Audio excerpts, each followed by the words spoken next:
Hello मेरे प्यारे दोस्तों, कैसे हैं आप सब। नमस्ते, सत श्री अकाल, आदाब। मैं हूं गरिमा और मैं आप सबका स्वागत करती हूं अपने चैनल गरिमा की किस्से एंड कहानियों में। दोस्तों, आज मैं अपने किस्सों के पिटारों में से अपना ही एक किस्सा आप सब के लिए लेकर आई हूं। जो ये किस्सा है वो किस्सा है हमारे बिज बिहारी की नगरी का, हमारे माखन चोर, हमारे सखा, हमारे नंदलाल की नगरी का। जी हाँ, आप सब ने बिल्कुल सही पहचाना। ये किस्सा जो है वो है हमारे भगवान श्री कृष्ण और माता राधा की नगरी मथुरा और वृंदावन का। दोस्तों, मेरा बहुत दिनों से मन था कि मैं जो है बांके बिहारी जी के दर्शन करने जाऊं। तो हम सब ने, परिवार वालों ने मिलकर प्लान बनाया कि चलो आज सैटरडे संडे है और हम वहाँ दर्शन करके आते हैं। दोस्तों, मैं पहले भी कई बार जो है वहाँ गई हूँ, बट मंदिर के प्रांगण में बहुत भीड़ होती थी तो मंदिर के बाहर लाइन नहीं लगती थी। तो हम उसी हिसाब से अपना प्लान बना कर गए थे कि हम शाम को, धूप बहुत दिन में तेज़ होगी तो हम शाम को जाएंगे और आराम से आरती के समय दर्शन करके लौट के आएंगे। तो जब हम वहाँ उस हिसाब से पहुँचे तो हमने देखा कि बहुत ही लंबी लाइन लगी हुई है, रोड पर भी, गलियों में भी। तो हम परेशान हो गए। हमारे ये डिस्कशन चलने लगा कि अब हम क्या करें, क्या हम इन लाइन में लगेंगे तो क्या हम दर्शन कर पाएंगे, या आज हमारे दर्शन नहीं हो पाएंगे, क्या बांके बिहारी जी नहीं चाहते कि हमारे आज दर्शन हो। हम इसी उधेड़-बुन में लगे हुए थे। और वो जो शू काउंटर होता है जहाँ पर शूज़ वगैरह रखते हैं मंदिर में दर्शन करने जाने से पहले, वहाँ पर ही हम खड़े थे कोने में। तो इसी डिस्कशन में लगे थे कि कैसे जाएं, क्या करें। तभी अचानक से एक लेडी आई और आकर मुझसे टकराई और हम सब 5 लोग खड़े थे, उनके बीच में आकर खड़ी हो गई। तो उसके टकराने की वजह से मुझे हल्का सा धक्का लगा और मैं आगे की तरफ झुकी।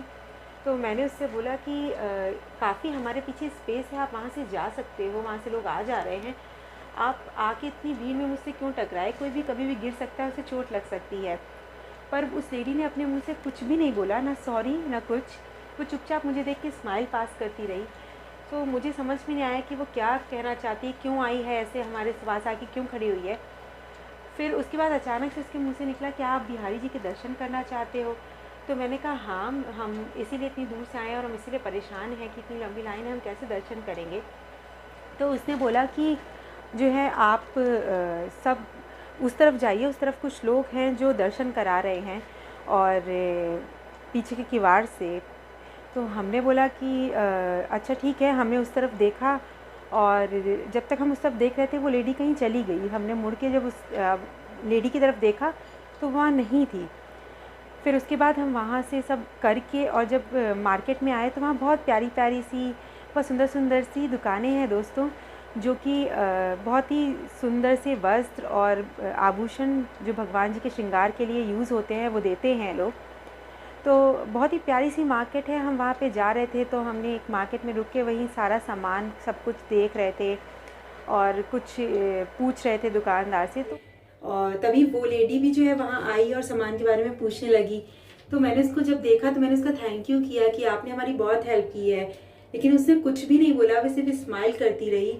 और थोड़ी देर बाद उसने बोला कि आप जो ये चेन पहनी हुई है ये गोल्ड की है। तो मैंने बोला हाँ, ये गोल्ड की चेन है। तो वो बोली कि आप यहाँ पर ये चेन पहनकर मत घूमिए, चेन उतार दीजिए, यहाँ पर बहुत चोरियाँ हो रही हैं, यहाँ पे कल भी एक चोरी हुई थी। मैंने बोला कि क्या आप कल भी यहाँ पर थी। तो उसने बोला हाँ, मैं यहाँ पर पहले भी आ चुकी हूँ, मैं यहाँ पे कल भी थी। और तो मैंने उसकी बात सुनी, मैंने उसको थैंक यू बोला और मैंने अपना गले से चेन निकाल दी। जैसे मैंने चेन निकाली, मेरी भाभी पीछे ही खड़ी थी, वो आई, उन्होंने बोला दीदी आपने अच्छा किया चेन निकाल दी, क्योंकि पीछे 3-4 लड़के खड़े हुए थे और वो बोल रहे थे कि इसने तो अब अपनी चेन निकाल दी है, हम दूसरा टारगेट ढूंढते हैं। अपनी भाभी की बात सुननी थी कि हम सब के सब शॉक्ड हो गए कि ये क्या हो रहा है मेरे साथ और एक ऐसा कोइंसिडेंस है।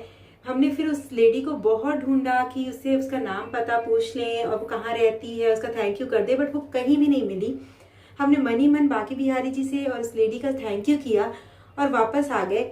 जब घर वापस आके मैंने उस वाकई के बारे में सोचा तो मुझे एकदम से एहसास हुआ कि क्या वो मेरे बांके बिहारी जी थे जिन्होंने माता राधा को मेरे पास मेरी मदद के लिए भेजा था, क्योंकि हम सब बहुत परेशान थे।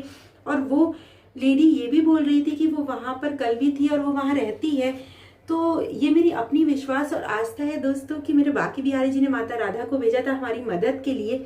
आपको क्या लगता है वो कौन थी? हम मुझे कमेंट बॉक्स में लिख के ज़रूर बताइएगा। और कैसा लगा आपको मेरा ये किस्सा मुझे ज़रूर बताइएगा। Thank you so much. मेरे चैनल को लाइक और सब्सक्राइब कीजिए और बेल आइकन पर क्लिक करना मत भूलिए।